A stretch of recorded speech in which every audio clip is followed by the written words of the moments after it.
Well, hello, Colonel Nebria. Thank you for joining us. Thank you for having me. Alam mo, Colonel, dati napapanood kita sa mga videos. No? Yes. And, sa mga tropa-tropa, syempre, ng mga nagdadrive, tawag namin sila the enforcer. Yes. O kaya pag kunyari, medyong pasaway ibang mga tropa mag-drive, baka manibriha ka, may mga term na ngayon. Right. But yung pagka-enforcement attitude na sir, kasi not many know yung background nyo. No? You Yes. graduated from the PMA. That's right. And you were a Navy captain. That's right. Why did you go to the MMDA? Siguro, divine intervention. Ano? Kasi I was really having something else during that time. Actually, when my niece got appointed to become the Assistant General Manager for Operations ng MMDA, I was vacationing in Thailand at that time. Okay. And then when she got appointed, sabi niya, Pero Navy ka pa nun, sir? wala na, retired na ako. Okay. Retired na ako. I'm doing security matters at that time. Okay. And then, sabi niya, Tito, you need to help me. I got appointed at MMDA. Something that I didn't know beforehand. So, sabi niya nga, it was by chance because I just put my name in the hat. Okay. And they picked me. So, na-appoint siya. Sabi ko, sige, I'll be coming back and I'll help you out as your consultant. So, I started as a consultant at MMDA.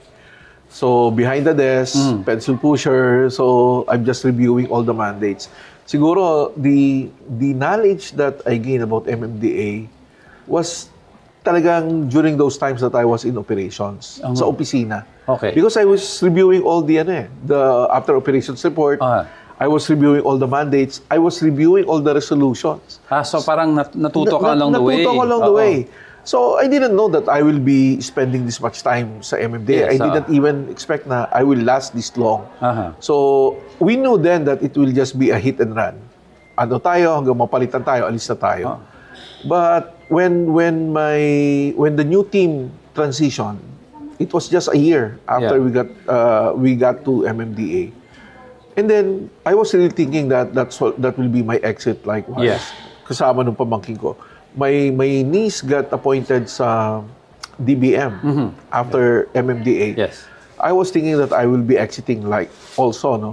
And General Lim, who assumed as the chairman then, told me just stay with us and do what you're doing right now.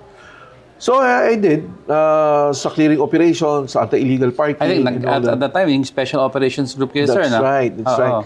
That is not something new. We had task forces before, but during this time na President Duterte, inisona, talagang mandated MMDA, clear all roads of unnecessary obstructions. So, that led to the creation of the task force. And kaya ba you were on the ground a lot? Kasi Yes. may mga groups na gano'n dati, pero bihira pa yung hepe on the ground. That's right. Like what I've said before, parang puro papogi lang. So, may media, operate tayo. Pag walang media, wala nang operations. So, that's why when I assume it, when I take the leadership post of the task force, I was not the first one. So, there were, I think, three or four officers ahead of me. Yes. Nung nawalan na silang makuha pampalit, Bong, kaya mo ba to? I said, yes sir, kakayanin. No? But if you will give that to me, we will do a relentless operation. What do you mean relentless? We'll do it every day. Anything short of every day means papogi lang tayo. Huwag na natin gawin. O sige, kung kaya natin gawin ng araw-araw, di gawin na natin. And the rest is history. We cleared Baclaran. Yes, We cleared Divisoria. We cleared Balintawak.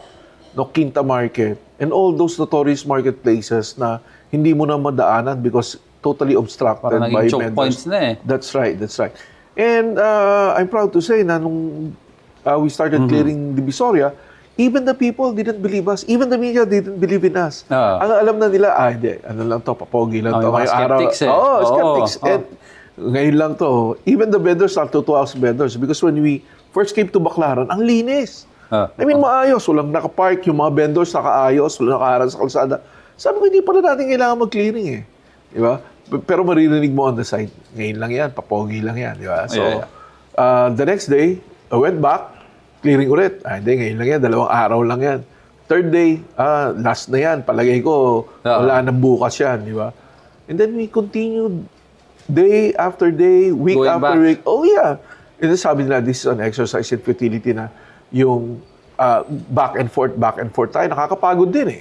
So, then we started a dialogue with the vendors, with the Yeah. local government units. We need to put a solution to this.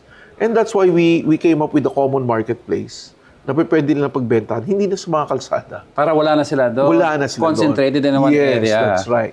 And then, that happened for a while. But, syempre, nung nagkaroon na ng leadership change, Yes. nagkaroon na ng election sa LGU, everything changed also.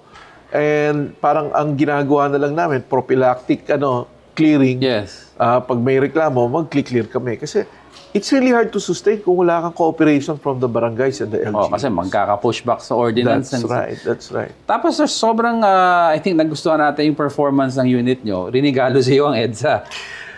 Yeah, I do not know also if that's a gift, ano? Yan ang initial direct. Yes, Rinigalo yes. namin kay Colonel Go.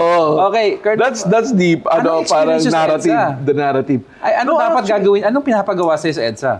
Well, actually, let me tell you the whole story. I was in Manila, clearing sa Quinta Market. Then, ang tawag nga sa akin, boy tisod eh. Boy Tisod. Kasi natitisod ko yung mga kalakaran na it should not be made public. Yes. So, may nakita kami doon na apparently, he admitted, sandali sir, wag mong i-clear yan. Dahil ako nanalo dito. Nanalo ko saan? Sa bidding. Bidding saan? Oo. I bidded for this whole stretch of Palangka Street. may ganun From sila. Carriedo to Quezon Avenue. Saan sila nag-bid? Sa LGU? Sa LGU. So sabi ko, paano yung bidding? Hindi sir, magbibid kami doon. I won the bidding, so I give them the bid price, then I'll take charge of the whole street. So, Saan yun? Parang naging ordinance? hindi ordinance. Sabi ko nga sa iyo, underground, Gets ka ba? So ngayon, ganun pala yun. So, you're managing the parking, you're managing the vendors, and all the money goes to you. Oo, sir, ganon. So, then suddenly may nag-o-offer sa akin. I told this to my bosses. May nag-o-offer sa akin. Sir Bong, bala ka namin bigyan ng allowance eh. Sabi ko, bibigyan niyo allowance, magkano naman? So, we'll give you 30,000 a week. So, that's a lot, di ba? Galing to sa yung nanalo ng bid, supposedly. Maybe consortium nila. Consortium nila yun. So, sabi nila, bibigyan ka namin 30,000 a week. Sabi ko, grabe 30,000 a week, pero nakakalungkot naman yan. Sabi ko sa kanya, bakit sir? Kasi 30,000 a week lang tingin nyo sa akin eh. Then sabi niya, di sir, bibigyan ka namin. Sige, 50. 50 a week, so 200 a month. 200 a month. So sabi ko, yan ang sama sa inyo eh, no? 50 talaga ang binibigay, pero binubukulan nyo pa ako, ginagawa nyo lang 30, gusto nyo pa kunin yung 20. Pero sige, sabi nyo ganun, 50 is good. Paki-ipon nyo na lang. Sabi ko, sige sir, ipunin namin, kunin mo na lang sa amin pag kailangan mo. Hindi rin, sabi ko, ipunin nyo na lang. Saan natin gagamitin to sir? Baka magamit nyo pampiyansa yan pag nahuli kayo ng ombudsman. Gano'n. So gamitin nyo, ipunin nyo yung pampiyansa nyo. Sabi ko sa kanila gano'n. And they were bribing me, Ano gusto nila mangyari? Yun ang Anong pinakamaganda. Ang gusto nilang gawin ko, wala akong gawin. So turn a blind eye. Wala akong gawin, di ba? And aside from Christmas time, approaching Christmas time, it was also, the next year is an election season. Okay. So, maybe they were hurting with the operations that I'm doing. Yes. So, patahimikin na natin si Kasi mas Nebriha. active kayo pag bare months din eh. Bare months, correct. Oo. So, patahimikin natin si Nebriha. Then I told this to my bosses. Sabi ko, sir, I was being bribed. Magkano binigay sa 50,000? Really? 50,000 a week? Anong gagawin mo raw? Yun nga maganda, wala akong gagawin. But they will give me 50,000 a week. Tapos sabi niya, so, ano sabi mo? Sabi ko, ipunin na lang nila pang-piyansa nila. I do not know if my bosses then, they know that I will be corrupted with the work that I was doing. Opted na tanggalin na natin si Bong. Kasi you were exposed to Kasi that. both, it Yeah. could be for your own good or it could be to your disadvantage. Yes. One is, binibigyan kita ng 50,000 a week, ayaw mong tanggapin. I will just give this to somebody else to harass you, to kill you, or whatever. Yeah. Di ba? So, my bosses then got worried about my safety. Sabi nila, but they didn't tell me about the plan. It just came about na magre-retire na yung chief ng EDSA. Then my name was put there. ikaw na mag-head ng EDSA. Sabi ko, sir, ano bang kasalanan ko? Kasi we know EDSA has so many problems with no apparent solutions. You're putting me there, mapapahamak ako dyan, sir. Kasi, Parang traffic czar ata. yes. Diba? And sabi ko, people will expect for me to come up with something that will ease Yes, the oo. traffic. Pero alam naman natin, sir, yung solution not within our authority. Sabi niya, hindi, Bong, bibigay namin sa yan, ayusin mo. Sabi ko, sir, ayun nga ano ba kasalanan ko? Sabi niya, hindi, wala kang kasalanan. Sabi ko, sir, wala ako sa long list, wala ako sa short list. And then suddenly, Bong Nebria ang mag-head ng EDSA. No, we want you. You're a good soldier, right? Sabi nila gano'n. Yes, sir. O sige, tanggapin mo muna before you complain. Sige, sir. Sabi ko, so, I assume, binigay nila sa akin ng mga 10 o'clock, then 2:30, we are having a press conference. Na ikaw na na-appoint. Ako lang yung appointed traffic czar ng EDSA. And then, nag-press con kami. I was asked by a media personality. Sabi niya gano'n, Bong, anong balak mong gawin sa EDSA? Diba, 4 hours pa lang ako. 4 hours pa Hindi lang. pa nagsisikin sa akin. Hinahanapan ka ng solusyon. Hinahanapan ako ng solusyon. Sabi ko sana, ang una, what came across my mind, sabi ko gano'n, I will declare EDSA as a traffic discipline zone. So that's what I did. So that's why Yun ang battle cry ko doon sa EDSA. Kaya naging the enforcer. Yes, I will make EDSA as traffic discipline zone. Because sabi ko sa ala, bakit traffic discipline zone? Sabi ko, tingnan mo, there must be a psychology here. Kako, pag pupunta ka ng Subic, ano makikita mo pagpasok mo? Automatic, sumusunod lahat. Yeah. Subic Base is a traffic discipline Correct. zone. And then everyone follows. And walang konti lang ang enforcer. O konti enforcer, CCTV lang. Sabi ko, we have CCTV. Bakit di sumusunod yung mga tao? So siguro, kulang na tayo sa battle cry. Maybe we need to, sabi ko nga doon, this is a new EDSA revolution. This is a different kind of revolution. Tayong lahat involved to change EDSA. Because That's if you are on EDSA, using EDSA, you're part of the problem. Yes. But you can also be part of the solution. So sabi ko, ipanatilihin natin yung disiplina. And that's what we did. You know, it was hard. Kasi parang people are not used to this kind of na parang pag dumaan ka sa EDSA, anything goes. Yes, correct. And then suddenly may mga enforcers na anong ginagawa nito, 'di ba? Na nanghuhuli, no? So I think sabi nga mahirap baguhin talaga yung EDSA with its current structure. Physical yung capacity pa lang capacity, wala talaga walang solution. Pero sabi ko sa nila, what I will bring on EDSA is the government. What do you mean? I will show them that the government is working for the people. Na may enforcer dyan na mag-aayos. Pag may aksidente, may enforcer dyan. Pag may traffic, yung talagang congested, makita mo yung enforcer na nag-aayos ng traffic. No? So was it something na part of the plan din ng MMDA at that time na videohan at the MMDA at work para maging deterrent sa mga tao? Oy, si Colonel Nebria active dito? Or nagkataon na viral talaga kayo dahil nakukuha na kayo ng video? I always believe that public information is an important component of our operations. I always believe in that. Nandun pa lang ako sa task force when I went to EDSA. Sabi ko, kailangan natin to. Because it creates awareness. Di ba? Sabi nga nila, Sir Bong, napapanood kita sa video. Lahat ng platform. So, it creates awareness. Tama pala yun. Bawal palang bumiyahe ng walang helmet. Well, it was nice because it was creating awareness, but sometimes it creates a different kind of parang negative awareness. Pag kinatapayan. Yung katulad ng helmet. So, I was apprehending, we were relentless in apprehension ng mga walang helmet. So, nag-viral, nakikita sa video, nakikita sa social media, nanghuhuli ako ng mga riders na walang helmet. And then suddenly, I saw in the Kamote pages, yung mga pages ng mga riders, na ako na pinag-uusapan. Huwag kayong dadaan ng EDSA ng walang helmet, nandyan si Nebria. No? Which is not the mindset that I was expecting. Oo, dapat yun nagiging natural lang na... Natural. Ibig sabihin, mag-helmet ako dahil ligtas ako. Not because nandun ka. Oo, dahil di ako. So parang nagkaroon ako ng negative awareness na, alam nilang bawal kang dumaan sa EDSA ng walang helmet. Not because of Nebria, but because dapat, baka kung ma-aksidente ka, safe ka. Yes. Di ba? So that's the mindset that I want to bring. So that's why I changed yung style. Sabi ko, baka maaari nga na magbigay na lang ako ng helmet. No? Parang sinasabi mo, mag-helmet ka. I think I saw that. Yeah, Oo. mag-helmet ka. Kasi kung di ka mag-helmet, yung pamilya mo nag-aantay sa bahay. Sometimes financial kasi ang issue nila eh. Correct. Eh sabi ko, tingnan mo titikitan kita ng walang helmet. How much is that? 1,500. Eh yung angkas mo, unauthorized helmet. That's 3,000. That's right. So sabi ko ganun, with 1,500 and 3,000, you can already buy a good quality helmet. Eh pero kung titikitan pa kita, Baka hindi ka na rin makabili. lalong hindi ka bibili ng helmet kasi iniisip mo na babayaran mo pa yung ticket. So that's why, okay. nag-ano kami, ano lang yan nagkaroon lang ng pagkakataon na may nag-donate sa amin ng helmet. Sabi mo, we want to bless you. Bibigyan namin yung tropa mo ng helmet.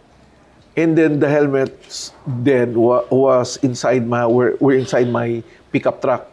So kung tuwing may nahuhuli, Oo. So sabi ko, hindi naman kailangan natin Hindi naman natin kailangan yung mga enforcers ba? Hindi naman natin kailangan ng helmet. May helmets tayo Siguro mas kailangan ng construction worker.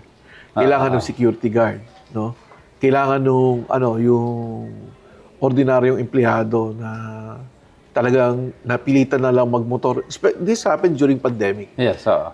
Napilitan na lang magmotor just to make things both ends meet. Correct. Both ends meet, ano? So, ganun nangyari. Then it became parang nandun na. Then pag umuulan, wala namang sapatos. So we bought this, yung sapatos na pwede nilang gamitin. Then that happened. Kasi sabi ko, and that's also what I bring in the education right now. You're in teaching right now Yes. sa MMDA. Sinasabi ko sa mga enforcers, hindi lang tayo punitive. Hindi lang tayo maninikit. We can prevent it. We can persuade them before we punish them. Sabi ko, baka yung first two, pwede na natin. Pakiusapan, huwag yun ang uulitin, warningan. And then yung bago pa sila magkamali, i-prevent na natin sila magkamali. So, that's what happened. Ang sinasabi ko sa mga enforcers ngayon, empathy is very important. Hindi lang tayo, alam mo, nung sabi nga sa kanila, nung wala pa ako sa MMDA, nakakita ko ng MMDA, natatakot ako sa MMDA Kasi parang pag harangin mo ako, titikitan mo ako So that's my feeling. Yes, sabi ko ganun. Can you imagine, nakatayo ka lang doon, pero may, there's a fear already from the motorist na baka may mali akong gawin, hulihin ako. Sapat na yun. Sabi ko gano'n, tayo mo pa lang yun, naka-uniforme ka. Pero kung lapitan mo siya, pagsabihan mo, o kaya... May engagement. May engagement. Turn it around na yung perception niya sa'yo, ay hindi ka pala masamang tao. Ikaw pala yung... So right now, you're not on the ground. You're teaching... I'm teaching, but transitioning on the ground. Back to enforcement. Kasi I'd like to, ang daming, of course, human beings din naman yung mga enforcer. Totoo. But how do you impart it? Kasi madali ituro, pero iba yung... Ma-absorb. Ma-absorb all these. Correct. Kasi madami rin bastos na motorists. That's Let's face it. That's right. Lagi ko sinasabi sa mga enforcers namin, ang batas walang puso. Black and white yan. Yes. Ang enforcer meron. So use your heart. Use your discernment in apprehension. Tama, mahirap. Lalong-lalo na yung sa mga ordinaryong enforcer lang namin. Yung mga high school graduate. Yes. Na hindi nakapag-college and all that. No? Parang napakahirap but hindi lang naman sila tinuturuan ko. Tinuturuan ko rin yung mga officers na humahandle sa kanila. Tinuturuan ko rin yung mga supervisors na So parang lahat na, ma-level up yung lahat. ladder namin ng hierarchy namin ng enforcers from newly hired to supervisors to officers to management. So there is a career track inside MMDA? There is now. Okay. There is now. So pwedeng umasa na enforcer ako ngayon pero pag magaling ako, baka maging PM ako. That's right. Pwede akong maging officer na katulad ni Sir Bong. Pwede akong maging director na katulad ni Attorney Nunez. So there's a future that you foresee, no? Hindi ako gagawa ng masama because it will mean my career. Yes. Right? Kaya that's why yung mga enforcers na walang civil service eligibility, we're trying to help them out. Sige, take lang kayo ng take. We review them, we help them in the review. Baka malay mo, makachamba. And I've seen so many enforcers na noon wala silang service eligibility, hindi sila makapag-officer. But now they're officers. Yes. Nakapasa lang sila sa civil service eligibility nila. They were able to take the necessary trainings that they should have. So may career track bigla. May career track, may future being an enforcer. Sabi ko, sa totoo lang, wala namang tao, walang bata, na nung tinanong mo nung bata yan, anong gusto mo paglaki mo? Wala namang sasagot na gusto ko maging enforcer. I think fate leads us to this profession. But, sabi ko gano'n, this is an honorable job. Don't take this lightly na wala kang silbi. No? You have. Laki nakasalalay eh. Sa iyo nakasalalay ang traffic, di ba? That's economy moving. That's right. Di ba? So, nasa iyo yan. So, that's why we are motivating them na hindi ka lang enforcer. Kaya ang battle cry ko ngayon, enforcer ako. Yes. That's your battle cry. Hindi ka lang enforcer lang ako. Hindi, enforcer ako. There's a certain pride that you should have in being an enforcer. We were one of the after you know yung pumalit, I think it's Gabriel Go. Yes. He became very popular as well kasi may similarities daw sa style nyo. Yes. And then he had that incident with the police officer. Yes. Actually, hati yung public. A lot of the public also said, medyo nasa tama naman si Sir Gabriel Go. Because talagang the law is, as you said, it can be unfair, but it's the law nonetheless. That's right. So how do you then teach them or to draw the line between being a human being or to dealing with somebody who does paulit-ulit hindi sinusunod ng batas? Well, una, let's go back to him, kay Gabriel Go. I think it's Gabriel PNP officer, police officer. Hindi siya police officer. He used to be my deputy. Okay. So, kasama sa grupo niyo? Yes, he worked with me before as my deputy. So, that's how he began his career at MMDA. So, I specifically hired him to be my deputy. Sabi ko kasi, when I was doing my ops, my clearing operation, sabi ko, I need to hand this out to somebody na could continue what I've been doing. Yes, that's right. Mahirap kasi makahanap ng ng yung career nga sa MMDA tapos ibibigay mo sa kanya, parang hindi niya ma-appreciate eh. I could do other jobs at MMDA better than this with the same pay, So wala yung passion about that. So sabi ko, para magkaroon kami ng succession, I'll train him, then eventually he will handle it. And things happen, and then he nung nawala ako, he was picked by the chairman to do the job that I was doing. Yung nangyari sa police, actually, he was sent back to me for mentoring. Pre-training, for mentoring and coaching. Right. So, actually, that was first na mangyari sa MMDA na nagkaroon ka ng sort of bulilyaso. Then punta ka sa retraining, mag-retraining ka, personal na mentoring and coaching. Tama ka na siguro may pagkukulang yung sa police. But when we were reviewing the video, mali nga yung police, naka-illegally parked siya. But I always tell my enforcers also, you do not rub it in. Lalong-lalo na sa mga official naman. Okay. You just give them due respect na itong mga tao na to. Hindi natin alam yung personal background na itong mga to and professional background. Correct. Maaring hero yan sa Basilan, sa Marawi, and then got assigned in this station. Na nagkamali, nag-illegal park, but it is not a crime. Alamin mo na yung circumstance siguro kung bakit. Yes, that's why I keep on telling our enforcers, nagkaroon ng yung doon parang lumabas siya, arrogante. Di ba? There's so many ways, sabi ko, to skin a cat. That's right. Pwede mo siyang parusahan, pwede mo siyang i-penalize, pwede siyang mapahiya without you looking so arrogant. That's right. Di ba?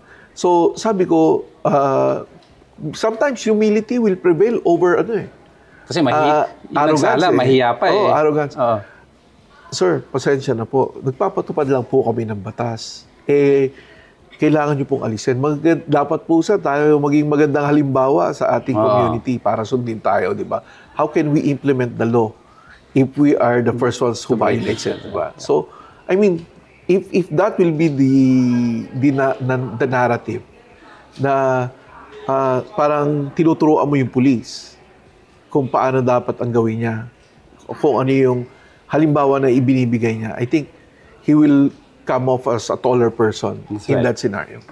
Right, sir. Ngayon, I'd like to show you a number of videos, tas Yes. hingi ko yung reaction nyo, no? Yes.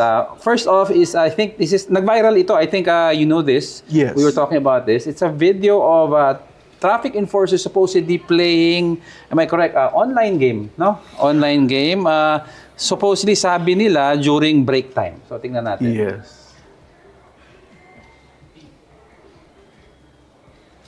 Ito yan. Ito ba yan? Yes. Yan, okay.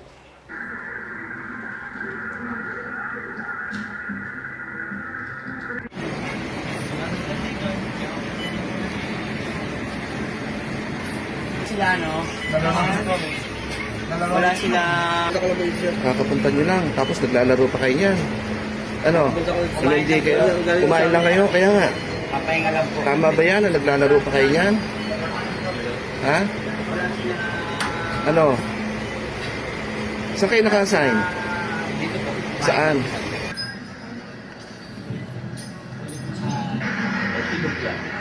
Yun. Quezon Avenue Corner. To be fair, wala tayong context kung gaano katagal sila nakatambay, sir. So, That's ano yung right. reaction natin dito? Well, we are allowed to take breaks, no? We are allowed to take breaks. And within your break, you can do anything kung ano gusto mo. Well, good thing I was watching kung ano yung nilalaro nila. Good thing it's not gambling, e-gambling. I think it's Kasi Mobile bawal Legend. yun. Yeah, Oo. Mobile Legend. So kung Mobile Legend, papalipas sa oras, pwede naman. Authorized kami magpahinga. Actually, during summer, we even have a heat stroke break. Yes, Yun nga, titignan natin gaano sila katagal. Is it within the limits of their break na nandun sila? Basta sabi niyo, total of 1 hour. Yes, 1 hour. Yung lunch break namin, Then we take 15-minute break in between. Yes. So, from sa morning and 1 in the afternoon. Kung break nila yan, authorized break nila yan, we usually have a rotation of enforcers doing breaks. That's right. Maybe it's increment of 30 minutes or 15 minutes, no? Iikot sila.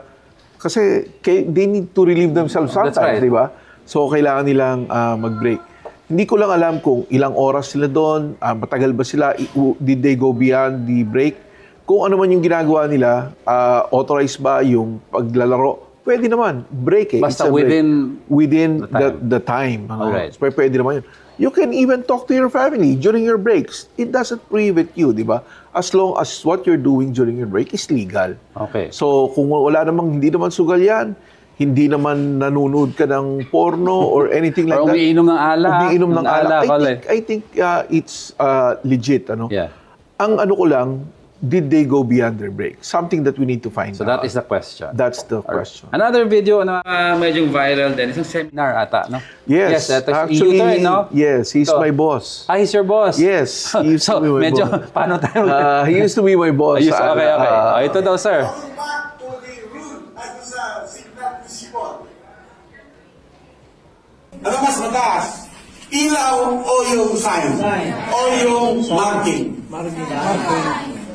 Para sa naman sa yan eh. Traffic light. Di ba? Ang pinakamataas sa tatlo. Okay? So merong contradiction kasi. May sinasabi ng ilaw sa sign. So therefore, kung masusunod yung ilaw, pwede kang mag-U-turn. Liwanag? Kasi, di ba? In the first place, Yun. Yeah. Actually, yun din ang understanding ko noon eh. Tama yun, we have the hierarchy of traffic control devices, no? To include, the pinaka-topmost is the enforcer. Okay. So the enforcer can override the traffic signal and the traffic sign. So katulad nun, may no U-turn. Pag pinag-U-turn ka, sige, mag-U-turn So, pag ka. sinisenyas, pag sinisenyas ka, okay. mag-U-turn ka, pwede ka mag-U-turn. Because the enforcer takes precedence. The next is traffic light. Then the next, the traffic sign. So, enforcer, traffic light, traffic sign. Then the pavement markings. Ah. Okay. So ngayon dito, sa nangyari na to, we usually do not put contradicting traffic light and traffic sign. No? Even though there's a hierarchy, we seldom do that. Katulad nun, left turn, then may no U-turn.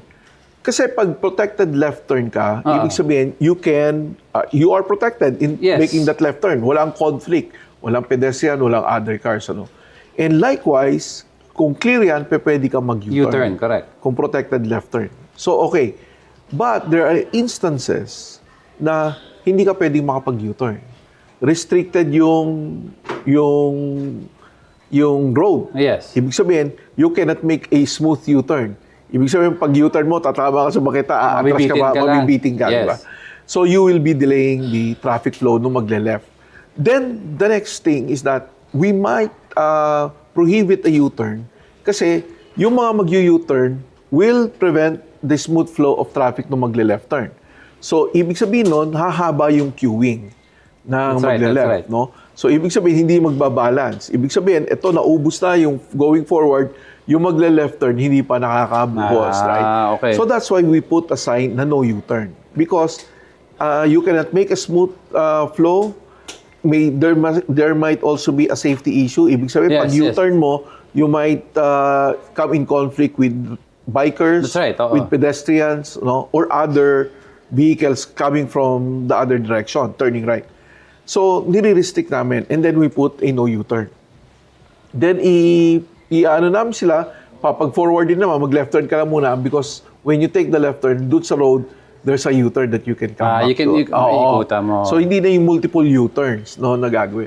So, that's why we place it. Ang ina-emphasize lang ni Sir Tony doon, yung hierarchy. No, basically na-emphasize lang. Pero we usually do not put a sign that will contradict also. Okay. So, ang sabi sa batas, sa RA 4136, you always follow the sign. So, in this case, may no U-turn, you follow it. No, Regardless kung may left turn Oo, sa traffic light. Ang inaano doon is that yung lalo na yon regulatory, Yes. prohibitory sign yon. No U-turn, then you follow it. It's mandatory that you follow it. So, yun yung logic behind. Pero ang emphasis kasi, pwede kang left turn ka, may no U-turn. Susundin mo ba itong no U-turn? Hindi, pwede ka rin mag-U-turn. No? Maybe in a bigger setting. Okay. But why still put a no U-turn if you can make a U-turn? Kumbaga, what you're just trying to say is empowering the officer na magkaroon ng decision-making powers pag Yes. nagkaroon ng conflict. Nag-conflict, yes. Ayun. Talagang nasa naman namin yun, nasa hierarchy of traffic control devices, no? So, ganun dapat asundin. Actually, it's good also in some way kasi nagkaroon ng awareness yung mga tao. May ganun pala yun.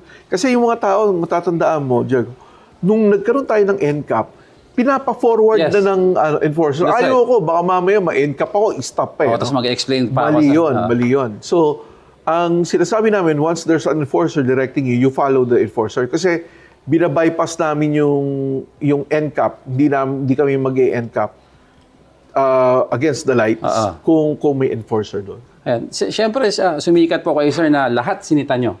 Yes.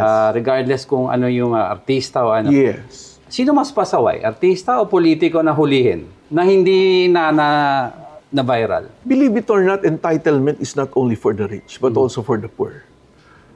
Pag may nakita kang mayaman, nasa posisyon, kilala mo ba ako? Kahit wala sa posisyon? Yung mga mayayaman, So, sasabihin, kilala ko si ganito. No? Anak ako ni ganito. Right?